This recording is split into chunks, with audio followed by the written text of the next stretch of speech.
प्यारे देशवासियों और हमारे आज़ादी प्रेमियों, जैसा कि आप जानते हैं कि हमारा देश वीर पुरुषों से भरा और व्यवस्थित एक राष्ट्र है, जिसमें ऐसे ऐसे वीरों ने जन्म लिया है जो अपने देश के ऊपर हंसते हंसते बलिदान हो गए तथा अपने प्राणों की आहुति दे दी। ऐसे ही हमारे प्रदेश और देश में तमाम वीर पुरुषों की अनेकों गाथाएं हैं। उसी गाथा में हमारे ज़िले के एक राजा नरपत सिंह थे, उन्हीं के विषय में आज हम बात करने जा रहे हैं। इसलिए हमारा वीडियो लास्ट तक अवश्य देखें तथा चैनल को शेयर और सब्सक्राइब अवर करें, क्योंकि जब ऐसे राजा को आदमी अपनी जनता से इतना प्यार था तो उन्हें पशु पक्षी, रीछ भालू, चीते, नीलगाय को भी अत्यधिक प्यार था।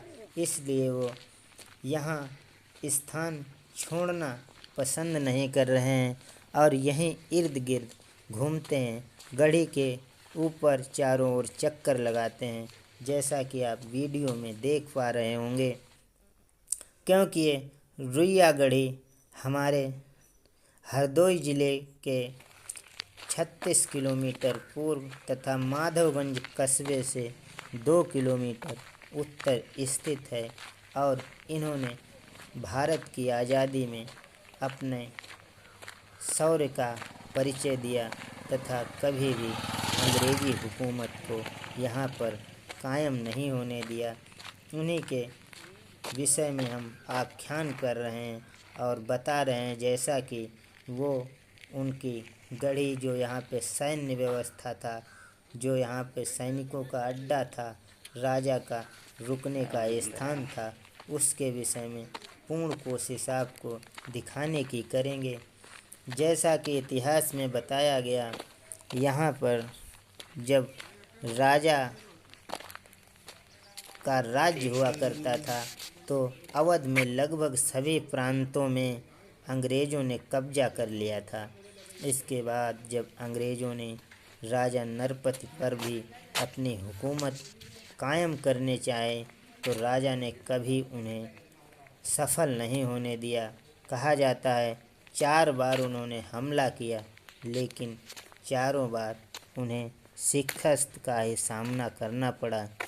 इसलिए अंग्रेज़ सैनिकों ने वहाँ मल्लावा कस्बे में अपनी एक टुकड़ी का निर्माण किया तथा बंकर बनाया, जिसके बाद उसको भी उन्होंने ख़त्म कर उस पर कब्जा कर लिया तथा जो उनका डिप्टी कमिश्नर था वो भागने में सफल रहा।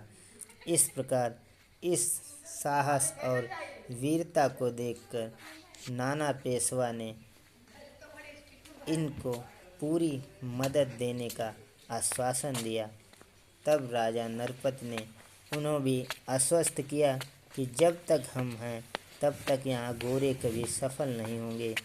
इस प्रकार कहा जाता है, इतिहास में तो बताया गया कि यहाँ पर जो 4 युद्ध हुए, चारों में कभी भी अंग्रेज़ उनसे जीत नहीं पाए।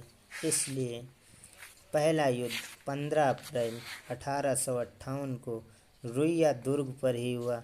इसमें हज़ारों की तादाद में सैनिक मारे गए, लाखों की जनधन हानि हुई तथा दूसरा युद्ध जो था वो 22 अप्रैल 1858 ईस्वी को रामगंगा के किनारे हुआ।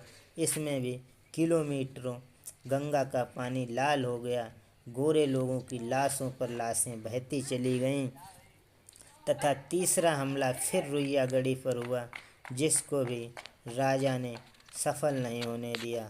वहाँ पे अंग्रेज़ों को मुँह की खानी पड़ी और सैकड़ों लोग उसी जो झील है रुइया गढ़ी के चारों तरफ, उसमें उन्हें बलिदान होना पड़ा तथा लास्ट में जब रुइया गढ़ी के बाद जो लास्ट हमला हुआ वो था 9 नवंबर 1858 को मिनौली में। इस जंग में काफ़ी नुकसान हुआ तथा राजा नरपति को छोड़कर सभी राजा मारे गए। इससे राजा नरपति को बड़ा दुख हुआ।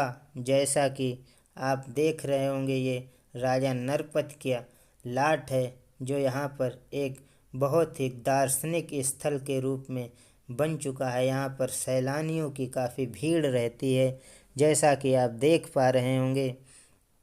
इसके बाद हम उस ओर आपको कुछ ही क्षण में ले चलेंगे, जहाँ नरपत की जो गढ़ी थी, जो वहाँ पे विश्राम स्थल था, गुफा थी, उसमें आज भी लगभग 200 वर्ष पहले की याद को ताज़ा कर रही वो गुफा देखने वालों की यहाँ पर काफ़ी भीड़ रहती है, जमावड़ा रहता है। जैसा कि आपको अभी हम वहाँ पे दिखाने ले चलेंगे। वो ऐसी गुफा है जो राजा नरपत के जीवन को आज भी जीवंत करती है। इस प्रकार यहाँ से देख रहे होंगे कितना भयंकर जंगल है, कितनी भयंकर यहाँ पे काली अंधेरी रात होती होगी, कितना बड़ा यहाँ पे डरावना रात का क्षण होता होगा, जैसे कि यहाँ पे गोरे हमला करते होंगे। कितनी ये जो गुफा है डरावनी और विभत्स होती होगी।